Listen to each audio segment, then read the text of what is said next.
buenas tardes, señoras y señores. Bienvenidos al atardecer de este jueves 25 de septiembre de 2025. Todavía recuerdo que hace un par de días, me parece que fue el martes, estuvo aquí en el estudio, en el programa, Narciso Michavila, que es el director de GAT3. Estábamos hablando de cómo estaba la situación política y cómo explicar las corrientes demoscópicas que se estaban empezando a reflejar en las encuestas. Y él dijo algo que a mí me llamó la atención porque nunca lo había oído en el contexto de castigo al gobierno. Una reflexión que me pareció muy atinada, que me reconcilió con la vida, las cosas como son, y que de alguna manera refleja también lo que está pasando en la España que nos toca vivir. Él decía, lo que más está castigando al gobierno es la negación de la realidad. Los ciudadanos no aceptan que les tomen por tontos. Y por lo tanto, cuando el gobierno niega una realidad y se encampana en una descripción de lo que está ocurriendo que no coincide con la percepción que tienen los ciudadanos castigan a ese gobierno. ¿Y por qué me ha venido a la memoria esa reflexión de lo que hablaba con Narciso Michavila hace un par de días? Pues porque es que hoy hay dos ejemplos clarísimos de cómo el gobierno sigue negando sistemáticamente la realidad y tomándonos por tontos. Creo que no han debido darse cuenta o no han debido computar que eso, a pesar de lo que diga Tezanos, les está haciendo mucho daño también en la intención de voto. Fíjense, no es la primera víctima que habla. Voy a hablar ahora de la polémica de las pulseras, porque me parece que es un caso paradigmático de negación de la realidad por parte del gobierno. He escuchado en los últimos días a varias víctimas. Recuerdo, por ejemplo, la entrevista que le hizo a una de ellas, Susana Griso, en Antena 3 hace unos días. Bueno, pues hoy ha estado en la COPE Cassandra, que es otra víctima de violencia machista en nuestro país. Y fíjense lo que a micrófono abierto dice, fíjense cómo se siente. Es duro lo que voy a decir, pero yo llevo todos estos años labrándome mi propia seguridad. Estamos súper desprotegidos. Ellos siguen haciendo lo que les da la gana. ¿Tú sabes lo que son 120 y pico quebrantamientos en un fin de semana? El hostigamiento que eso supone y el estrés y la tortura mental. Bueno, esta es la realidad que viven algunas víctimas. Yo no digo que este testimonio sea extrapolable a todas las víctimas de violencia machista, pero digo que hay algunas víctimas, porque he escuchado a varias, hablan en términos muy parecidos. Frente a ese testimonio, cuando yo oigo al gobierno, veo a un gobierno que niega la realidad.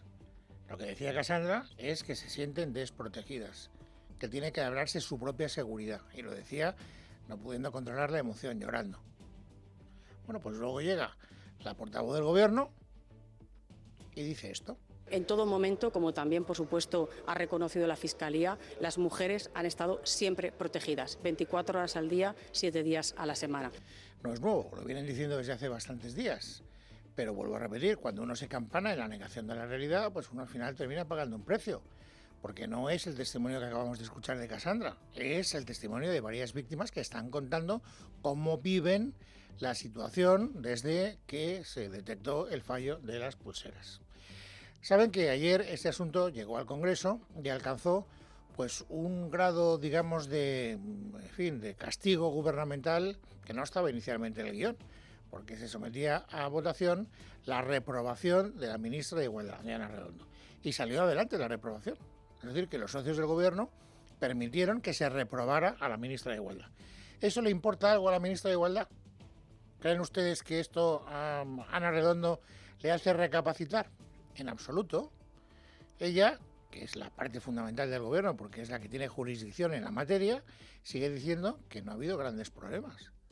Y que desde luego ella está casi encantada de ser, fíjense, se ha presentado a sí misma como tal, una ministra reprobada. Dirige la palabra una ministra reprobada y sí que me gustaría agradecer tanto apoyo que he sentido y he recibido, tanto cariño y tanta comprensión. Porque, y lo decía Cristina ahora mismo, somos incómodas, el ministerio siempre ha estado en cuestión, ha sido un ministerio de pim pam pum y ahora mismo pues sigue siéndolo. ¿Apoyo de quién, ministra? Del presidente del gobierno, ya lo sé. Y naturalmente de los miembros del gobierno que se sientan a su lado, públicamente también, no sé lo que piensan en privado. Me ha hecho gracia unas declaraciones que tampoco quiero ahorrar tiempo y no se las voy a hacer oír. Pero vamos, el ministro Marlaska le han preguntado por Ana Redondo y dice, bueno, ya dijo ayer el presidente del gobierno que la apoyaba y como es natural, después de que lo dijera el presidente del gobierno, pues todos los ministros pensamos lo mismo que el presidente del gobierno. Claro, Que Dios nos libre de la funesta manía de pensar independientemente, ¿verdad, señor Marlaska? Apoyos políticos de Sánchez, apoyos políticos de los que votan al PSOE, apoyos políticos de los cargos públicos del partido gobernante, ministra. ¿Eso le parece bien? Pero le pregunto directamente, ¿usted ha sentido el apoyo, el respaldo de las víctimas? Porque hoy, a esta misma Cassandra, que usamos hace un instante, le han preguntado por las declaraciones que usted lleva haciendo desde hace varios días. Escúchelas y dígame si se siente respaldada. Me parece lamentable y cínica porque sabe que no están funcionando, ella lo sabe. Y sabe que a ella no le va a pasar nada que nos pasa a nosotras. Por eso tiene la crueldad de decir que está todo correcto y que funcionan bien y que estamos bien las víctimas cuando ni siquiera se ha parado a investigar de cómo estamos realmente. Bueno, dirán ustedes, ¿es un caso aislado? Yo no tengo la estadística, desde luego. Vuelvo a repetir que he escuchado a varias víctimas en los últimos días con testimonios que son relativamente parecidos. Pero es que Cassandra contaba su caso particular.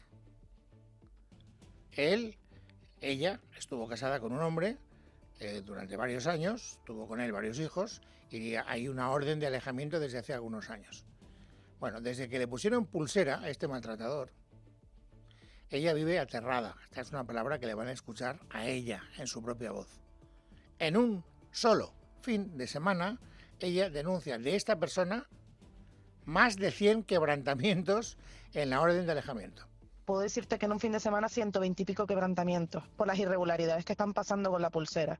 Te puedo describir esta situación como desprotección absoluta. Estamos aterrados, nos condiciona hasta poder llevar a los niños al colegio. Bueno, a mí me interesan mucho más estos testimonios que los de la batalla política. Pues claro, tengo que decirles, porque no quiero omitirlo, que naturalmente el Partido Popular y también Vox, es decir, los partidos de la oposición, pues están tratando de sacar partido, rédito de esta situación, diciendo que el gobierno lo sabía, que el gobierno no hacía nada, que tiene que dimitir Redondo, que es una vergüenza que Sánchez la siga manteniendo y que la respalde, etcétera, etcétera, etcétera. Pero esto es el pan nuestro de cada día. Este es el discurso oficial. Esto está, digamos, en la lógica natural de lo que es la vida política. No creo que aporte gran novedad. Me interesa mucho más la realidad, no contada por los actores de la vida política, sino por los protagonistas de la propia realidad. Por eso quería empezar contándoles, o que ustedes tuvieran la oportunidad de escuchar este testimonio de Cassandra.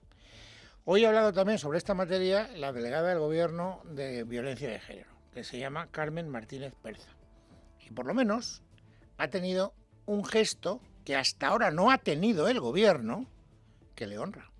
Si me permiten, quería pedir disculpas a todas aquellas mujeres supervivientes de la violencia machista que se están sintiendo inquietas en este momento por la situación que estamos viviendo. Su sufrimiento es mi sufrimiento y quiero que lo sepan. Su bienestar y su seguridad es lo que nos mueve y por lo que trabajamos a diario en esta delegación del Gobierno contra la violencia de género. Bueno, pues me parece que es un gesto que podría haber tenido la ministra de Igualdad o la ministra portavoz del Gobierno o el ministro del Interior o el presidente del Gobierno y que yo no he escuchado en boca de ninguno de ellos.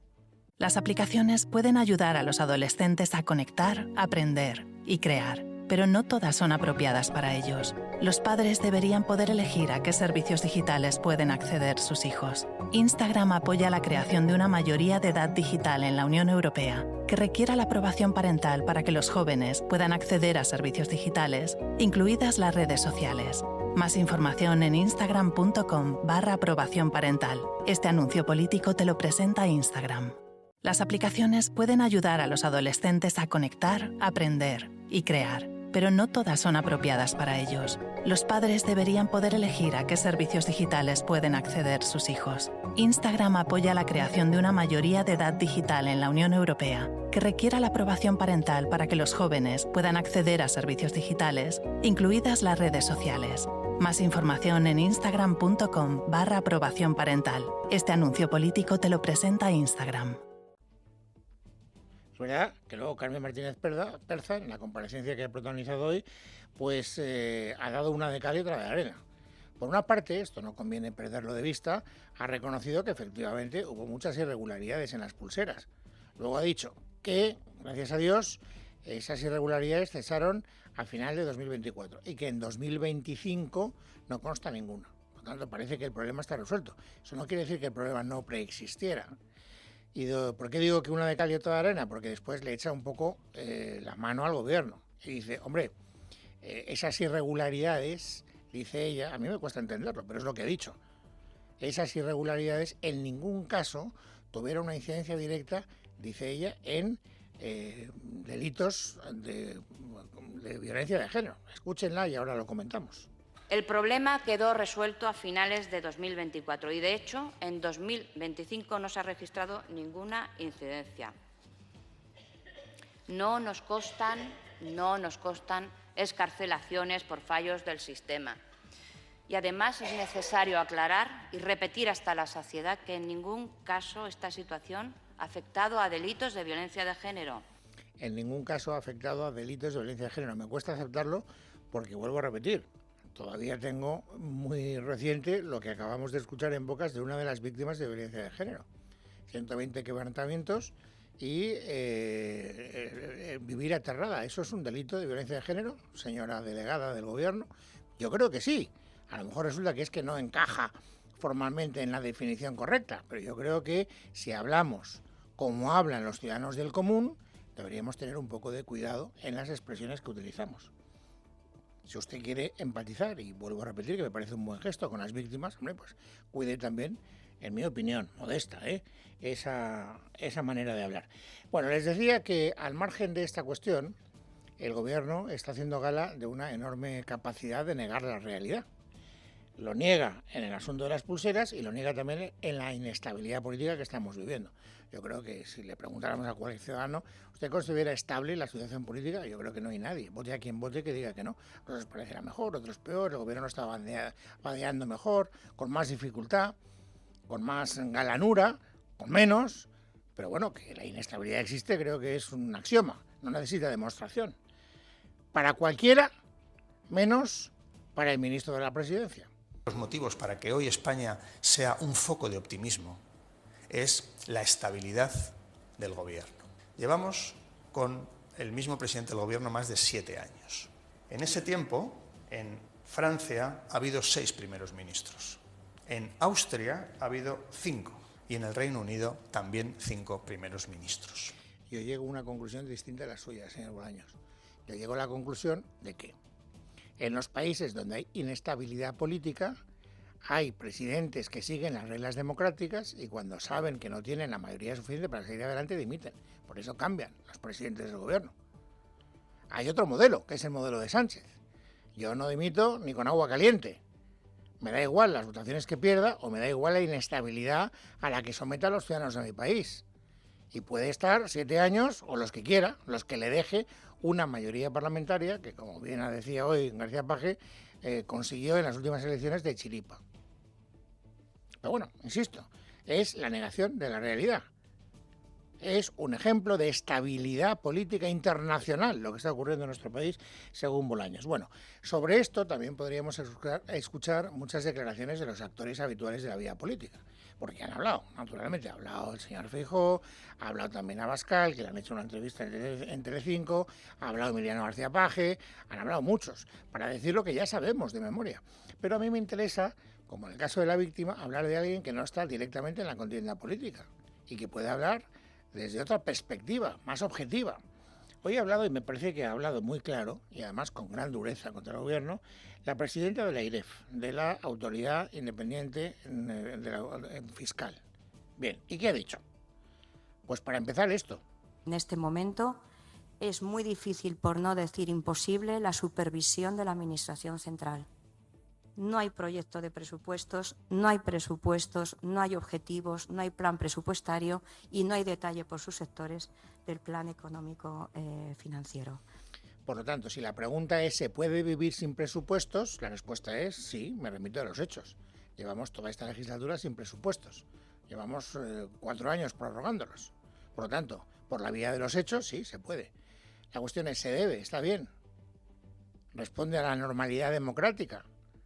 Pues la respuesta es no. Y vuelvo a repetir que lo dice la presidenta de la AIREF, no lo digo yo. Ha dicho más cosas, porque no solo está preocupada por el hecho de que no tengamos presupuestos y que por lo tanto no haya manera de controlar a la Administración Central. Ha dicho, lo más grave no es que no los tengamos, es que ni siquiera tenemos ninguna perspectiva a corto plazo de llegar a tenerlos. El marco fiscal nacional está completamente anestesiado. Vive sin objetivos, ya no sin presupuesto, vive sin objetivos que afectan al resto de administraciones públicas. Vive no ya sin presupuestos, sino sin proyecto de presupuestos, porque si por lo menos hubiera un proyecto podríamos saber lo que el Gobierno pretende hacer. Con lo cual, yo fíjate, casi más grave que no haya presupuesto me parece que no haya proyecto de presupuestos, con lo cual estás completamente a ciegas. Bueno, lo dice la Autoridad Independiente de Responsabilidad Fiscal, no lo dice un actor de la vida política. Bueno, no sé, el Gobierno no querrá dar la importancia que quiera dar. Y es curioso porque también ha recordado, mejor dicho, Cristina Herrero, que así se llama la presidenta de la AIREF, algo que también debería sonrojarnos como ciudadanos. En la Unión Europea, todos los países menos España han presentado las cuentas ante la Comisión Europea. No los presupuestos, pero sí, digamos, las líneas maestras de los presupuestos, de las cuentas, ingresos y gastos que quieren, implementar durante los próximos años. Todos los países menos nosotros. Y esto es malo para España, pero es malo también para la Comisión, porque la Comisión exigió a todos los países que presentaran las cuentas. Y a la hora de España se les olvida tirarnos de las orejas. También me extraña que nos haya exigido la presentación del Plan Presupuestario 2025, por más que salió la Comisión diciendo sí, hay que presentarlo y además sin separarse demasiado del Plan Fiscal Estructural. Pues no se ha exigido. Eso no quiere decir que lo hayan presentado todos los países menos España. Todos menos nosotros, a excepción. Spain is different. Bueno. Mientras tanto, pues la corrupción sigue instalada en la vitrina de las noticias más destacadas del día. Vamos a hablar rápidamente de 3 casos que no necesitan mucha contextualización porque son el pan nuestro de cada día también. Hoy hemos sabido que ya se oficializa la composición del Tribunal de jueces, de magistrados de la Sala Segunda del Tribunal Supremo, que tendrán que juzgar en noviembre al Fiscal General del Estado. Y también hemos sabido que Álvaro García Ortiz, el Fiscal General del Estado, a través de su representación legal, que es el abogado del Estado, ha presentado su alegato de defensa. ¿Y qué dice? Que es inocente de toda inocencia. Es más, que ha sido víctima de una campaña orquestada por el jefe de gabinete de la presidenta autonómica de Madrid, Miguel Ángel Pérez. Buenas tardes. La Abogacía del Estado, que defiende al Fiscal General del Estado, Álvaro García Ortiz, en la causa, recalca en su escrito de defensa presentado en el Tribunal Supremo que al contenido clave de la supuesta filtración contra el novio de la presidenta madrileña Isabel Díaz Ayuso, Alberto González Amador, tuvieron acceso a unas 600 personas e insiste en que no hay delito de revelación de secretos porque lo único que hizo fue reaccionar en el legítimo ejercicio de sus competencias para evitar, dice, el perjuicio para la imagen y el prestigio de la Fiscalía y de los miembros del Ministerio Fiscal, cuya honradez y profesionalidad, añade, se habían comprometido por una campaña de desinformación. La Abogacía del Estado realiza un relato cronológico y expone que fue la información publicada por el diario.es el 12 de marzo de 2024 y que sus periodistas tenían desde el día 6, como conforme declararon, sobre la existencia de una investigación contra González Amador, lo que dio lugar a una operación perfectamente orquestada desde el aparato institucional de la Comunidad de Madrid para contrarrestar la repercusión política negativa de la noticia. Para ello, describe, se construyó un relato alternativo en el que se presentaba a González Amador como la víctima de una operación política llevada a cabo desde el gobierno con la ilícita complicidad de la agencia tributaria y de la Fiscalía para desacreditar a la presidenta de la Comunidad de Madrid. Además, el escrito de la Abogacía sitúa el foco en las acciones llevadas a cabo por parte del jefe de gabinete de Díaz Ayuso, Miguel Ángel Rodríguez. Bueno, esto por una parte, y luego por otra parte también se sigue hablando mucho de la decisión que ayer conocimos de Juan Carlos Peinado, del juez que está instruyendo una investigación por 5 presuntos delitos contra la mujer del presidente del gobierno. Ayer ya supimos que por uno de ellos, el de malversación, pues está muy cerca de sentarla ante un jurado popular. Hoy los miembros del gobierno y todos los voceros del Partido Socialista están siguiendo con su campaña de poner al juez Peinado a caer de un burro. Escuchen a Óscar López. Una instrucción verdaderamente ridícula, espantosa, que se viene haciendo durante un año. ¿Cuántas decisiones ha tomado ya el juez Peinado que son absolutamente estrambóticas, que son contrarias a derecho? Una más. Yo lo he dicho en muchas ocasiones, yo no califico a una persona, mucho menos a un juez, por supuesto respetamos la justicia, pero opino sobre hechos. Y le estoy diciendo que toda esta instrucción es una vergüenza. Bueno, me parece un cinismo verdaderamente catedralicio. Yo no juzgo, yo solo juzgo hechos, pero yo dejo caer que el juez está tomando decisiones contrarias al derecho. Contrarias al derecho. Yo no sé si hay una definición más cercana a lo que es la prevaricación, pero bueno, no me quiero yo encarar con el señor López. Dejemos que se encare un conmilitón suyo. Fíjense lo que ha dicho hoy Emiliano García Paje. Acusar a un juez de hacer algo distinto a lo que prevé la ley es acusarle de prevaricación. Por consiguiente, no solo hay que hacerlo, sino que el que lo diga, que vaya y lo denuncie. Por tanto, sí, se le puede acusar a un juez, por supuesto, pero se le puede acusar en los tribunales de un delito, porque lo contrario es una calumnia gratuita. Bueno, esto es 25 de septiembre de 2025. Vamos, amigos, ahora a completar el paisaje informativo sobresaliente del día. Ángeles Hernández, bienvenida, buenas tardes. Buenas tardes, Luis. Muchas noticias relacionadas con Israel y Gaza. El presidente de la Junta de Andalucía, Juanma Moreno, ha reconocido este jueves en el Parlamento Autonómico que en Gaza se está produciendo un genocidio. Lo ha hecho en respuesta a la portavoz de Por Andalucía durante la sesión de control a su gobierno. Ya es el segundo presidente popular después de Alfonso Rueda. ¿Usted quiere que reconozca el genocidio? Yo se lo reconozco. Pero déjese de utilizar y manosear a esa pobre población que lo está pasando muy mal y no está para politiqueo ni para barbaridades. Déjese de manosear. Y es que el debate político sigue muy vivo tras las palabras del rey Felipe VI en la ONU, donde calificó de masacre la ofensiva israelí sobre Gaza. La presidenta de la Comunidad de Madrid, Isabel Díaz Ayuso, ha querido respaldar la figura del rey, pero no ha entrado a valorar el discurso, ni mucho menos a reconocer un genocidio. Unos por republicanos y otros por populistas están siempre intentando desacreditar la figura del rey. Y siempre vuelven con lo mismo de el pueblo está solo quedamos nosotros, no nos representan, que esto es muy propio del siglo XX. Los más totalitarios en el siglo XX intentaron hacer lo mismo con la figura de la monarquía. Es la institución que mejor representa a España, la que la une, y va a contar siempre con el trabajo leal, con el apoyo absoluto del Gobierno de la Comunidad de Madrid. Y la Global Summit Flotilla, la iniciativa activista internacional que trata de romper el cerco de Gaza y llevar ayuda humanitaria a su población, ha denunciado esta noche que varios países han advertido a sus organizaciones de un inminente ataque israelí, según han informado en sus canales de mensajería. Ayer fue Pedro Sánchez quien anunció la asistencia de un buque militar para asistir a dicha flotilla, y hoy ha sido Yolanda Díaz la que desde Ferrol ha reclamado la intervención de la Comisión Europea. Fago un chamamento dende a miña cidade de Ferrol á Presidencia da Comisión Europea, a todos os entes internacionais, a que paren xa esta barbarie. Non pode ser que o goberno de Netanyahu este disposto a pôr en risco a vida dos defensores e das defensoras dos dereitos humanos. Por otra parte, para cerrar este bloque, el presidente de Radio Televisión Española, José Pablo López, se ha reafirmado este jueves en la decisión del ente de no participar en Eurovisión este año, si lo hace también Israel, y ha apuntado contra la dirección de la Unión Europea de Radiodifusión, el organizador del festival.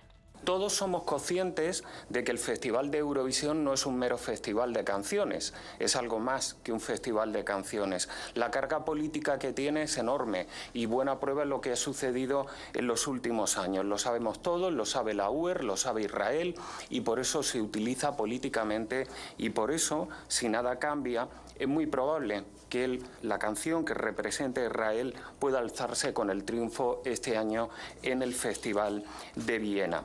Más cosas. Hoy, 2 de las 3 asociaciones de víctimas de la DANA han denunciado ante la Comisión de Peticiones del Parlamento Europeo la gestión de la crisis y han pedido que se investigue lo ocurrido. Agradecer a todos los miembros de la institución europea por escucharnos, por comprendernos, dentro de lo posible, intentar buscar la verdad de lo que sucedió el 29 de octubre, sea de quien sea esa responsabilidad. Nunca vamos a representar a todos, igual que los partidos políticos no representan a toda la ciudadanía. Desde nuestras asociaciones tenemos el convencimiento de que la responsabilidad máxima es del Consell de la Generalitat por el abandono. Y ojo, fuera de nuestras fronteras, Nicolás Sarkozy ha sido sentenciado a 5 años de prisión por un delito de asociación ilícita en el contexto del caso sobre la supuesta financiación de su campaña presidencial de 2007 con dinero procedente de Libia. El exmandatario de 70 años suma así su tercera condena, aunque esta vez no podrá evitar el ingreso en prisión, convirtiéndose en el primer presidente de la Quinta República en ir a la cárcel. Las acusaciones lo señalaban por haber aceptado fondos del régimen de Muammar Gaddafi para financiar su llegada al Elíseo, y aunque había utilizado antes un brazalete electrónico por causas anteriores, ahora la sentencia implica cumplimiento efectivo de la pena.